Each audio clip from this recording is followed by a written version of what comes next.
edition of Political Scoop. I'm your host, Edward Lane, and I have with me in studio this evening the Honorable Caroline Rodrigues-Birkett, Minister of Foreign Affairs. Minister, welcome to the program.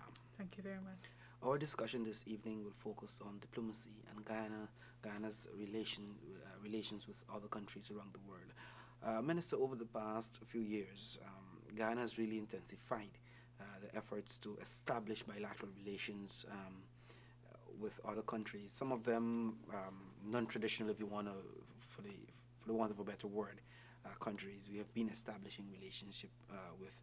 Could you say overall, having a look at where Guyana is with regards to its international relations? Thank you for having me, Edward. And you're correct that we have been looking at non-traditional partners even while we consolidate our relationships with our traditional partners. And so we've been looking in different directions with like-minded countries to continue on our development path. And in this regard, we've been working with countries, for example, such as Turkey. As you know, we had a CARICOM Turkey meeting last year, but we also have been working at the bilateral level, and we've had several visits from various teams from the Turkish government.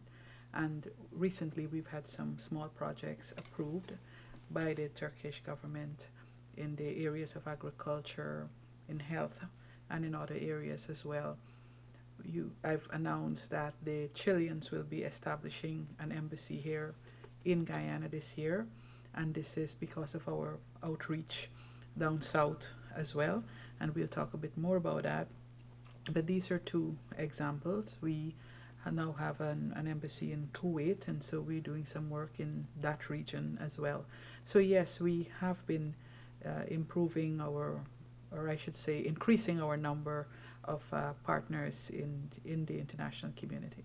This is a question sometimes people tend to ask when you have discussions at the street corner, or the average man.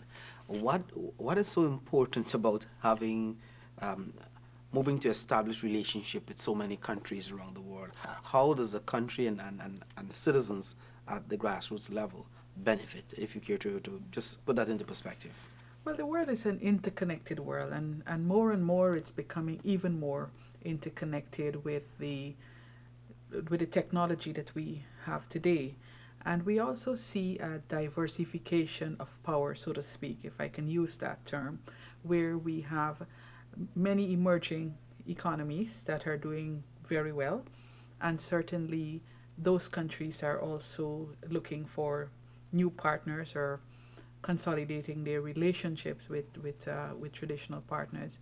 And so it's important for us to have good relations with all of the countries in the world. Of course, there will be times when we will not share the same positions, and there will be other times when we converge with respect to our positions. So it's important for us to have relations with all of the countries in the world. The region has been, and you hinted at it in terms of looking at non-traditional partners. I know China has been a long-standing partner not only of Guyana, but many countries in the Caribbean. You have attended the first CELAC-China meeting. Tell us a little about that meeting and what came out of it in terms of benefits for countries in this part of the world. You're correct. China has been one of our consistent partners. In fact, Guyana was the first country in the English-speaking Caribbean to establish diplomatic relations with China, and I think they hold that fact very dearly. And we also have been working very closely with China in good times and in bad times. China is now the second largest economy in the world, has the largest foreign reserves in the world, and so it's a major force to reckon with. China has been reaching out to the Caribbean and the Latin American region, and so this China CELAC forum was the first such forum where all of the CELAC countries, this would be all of the countries of Latin America and the Caribbean, would have been present in China to meet with the Chinese authorities there. And very, very important, out of that meeting came what we call a cooperation plan. And included in that, it's about $35 billion that can certainly come to the Latin American and Caribbean region.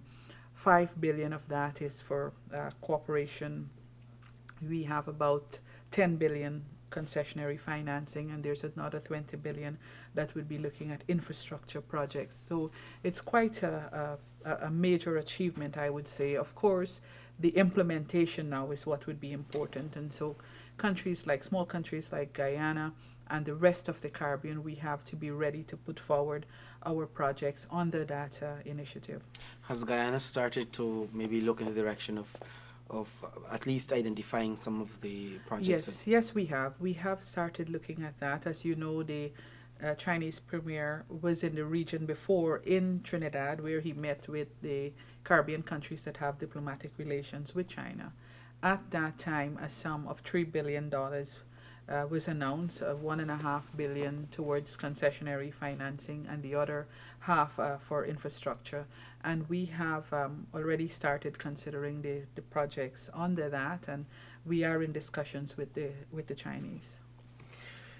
You hinted earlier about Chile establishing a full embassy here pretty soon during the course of this year.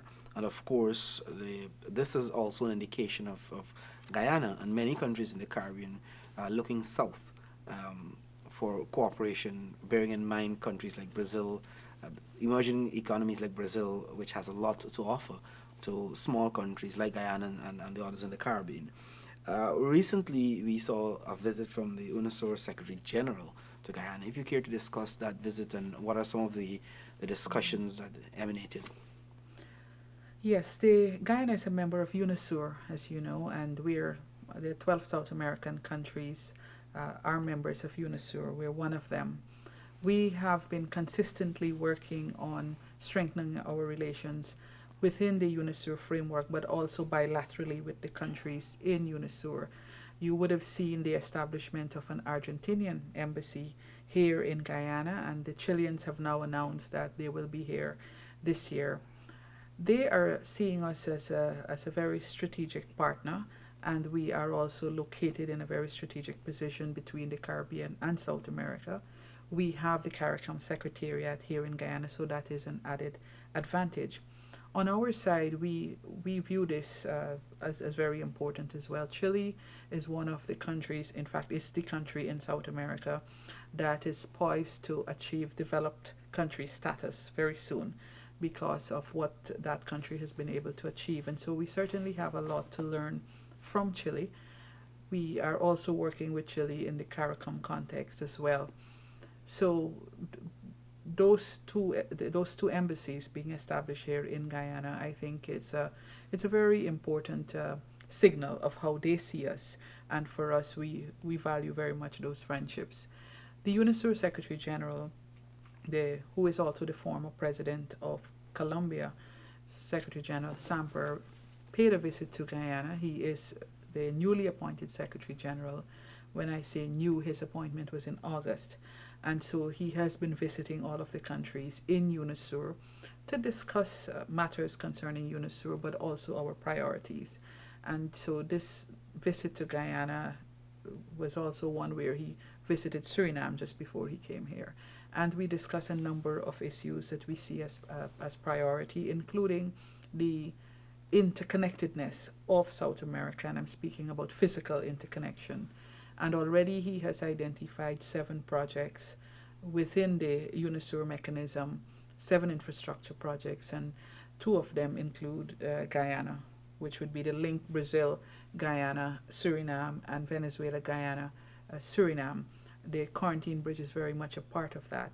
And so when I mentioned earlier the amount of money that China has allocated for cooperation with CELAC, Suriname has taken advantage of that as well and has made a submission for the quarantine bridge, which would benefit our 2 countries. So we discussed those issues with the UNASUR Secretary General because it's important when we are putting forward our projects that you have UNASUR support. Taking a look though with the direction in which Guyana, in this case, is moving, we have been working very closely with Brazil. We have an extremely good relationship with Venezuela, and so are we with many other countries in the south.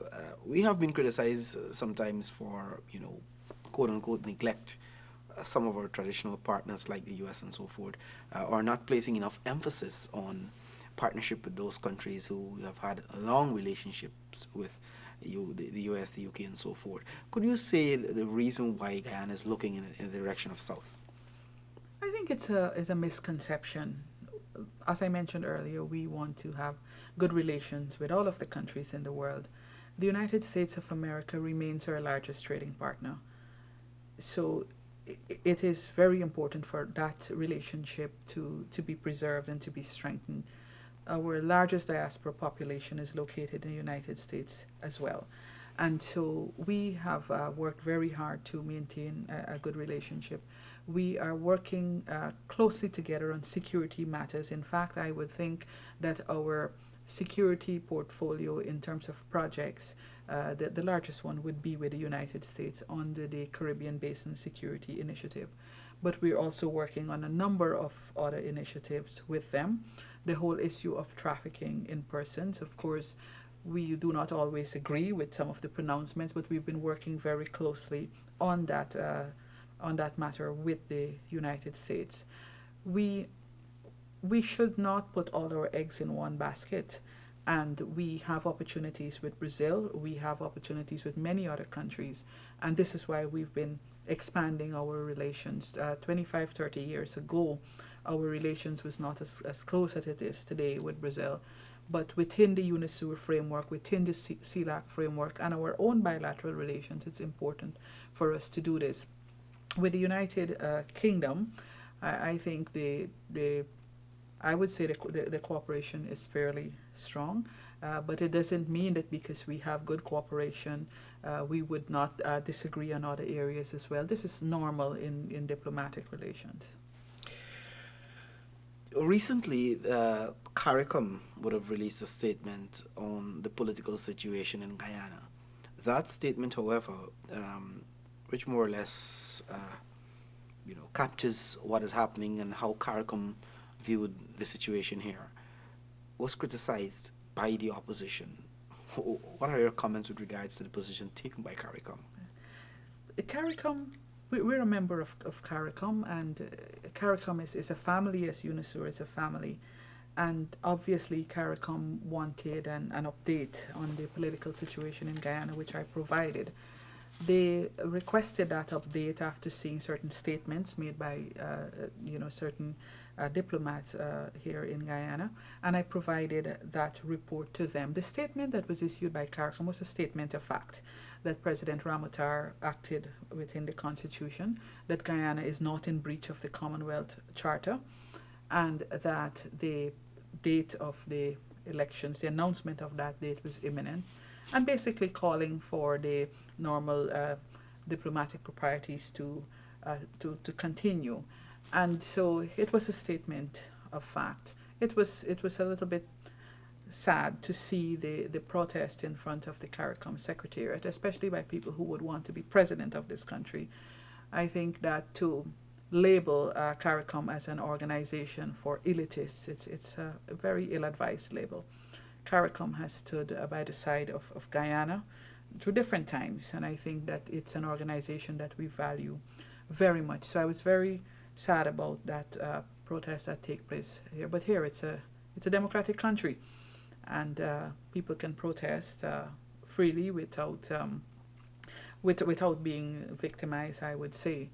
So we were very pleased with the statement from CARICOM, though, because it represents its truth. Talking about the comments about breach of the Commonwealth Charter, having established Guyana, the president in this case acted constitutionally. Where do you think that kind of thought came from with regards to Guyana being in breach, having practiced something which more or less had its genesis in the British Parliament? I would say that we, just like the United Kingdom, we're a member of the Commonwealth. And no one country is the father of the Commonwealth Charter or the mother of the Commonwealth Charter and can pronounce that a particular country is in breach of it. There's a process within the Commonwealth to determine when there are breaches and what action should be taken. Guyana was not in that lineup for being considered in the sense of breaching the charter. And so I have absolutely no idea where that came from. But I guess that there, there are certain, actors that would like to see Guyana in the gutter rather than Guyana, on a pedestal. Minister, I want us to spend some time talking a little about elections 2015.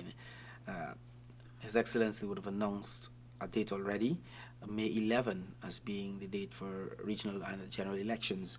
Um, as is customary for Guyana and most countries around the world, is to ask international organizations and so forth to send observer missions here. The president would have made the announcement last Tuesday.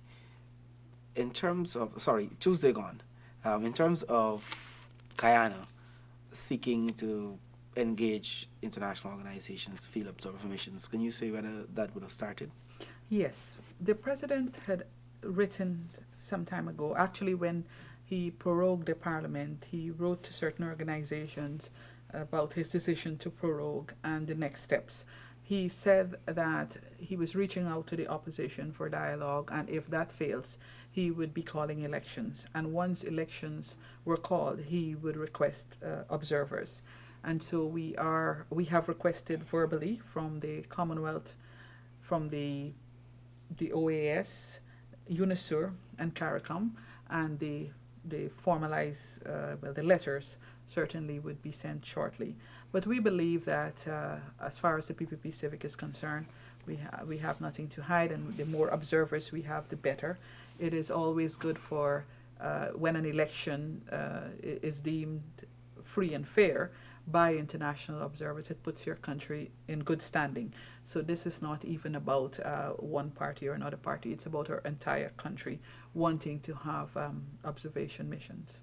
Have you received any response, whether verbal? I know you're now preparing to send the official letters. Yes, CARICOM will certainly be present, and the Commonwealth has indicated too that they will be present.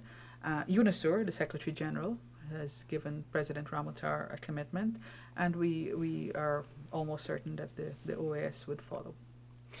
Just as a side, not in along the lines of diplomacy, but your views with regards to the upcoming elections. What do you expect to see? What are your hope with regards to the elections? Well, as with most elections, there will be a lot of hype. I would like to see that that it be a peaceful elections where people are allowed to exercise their franchise in peace, and so that once the results are announced, that we could continue with the development of Guyana.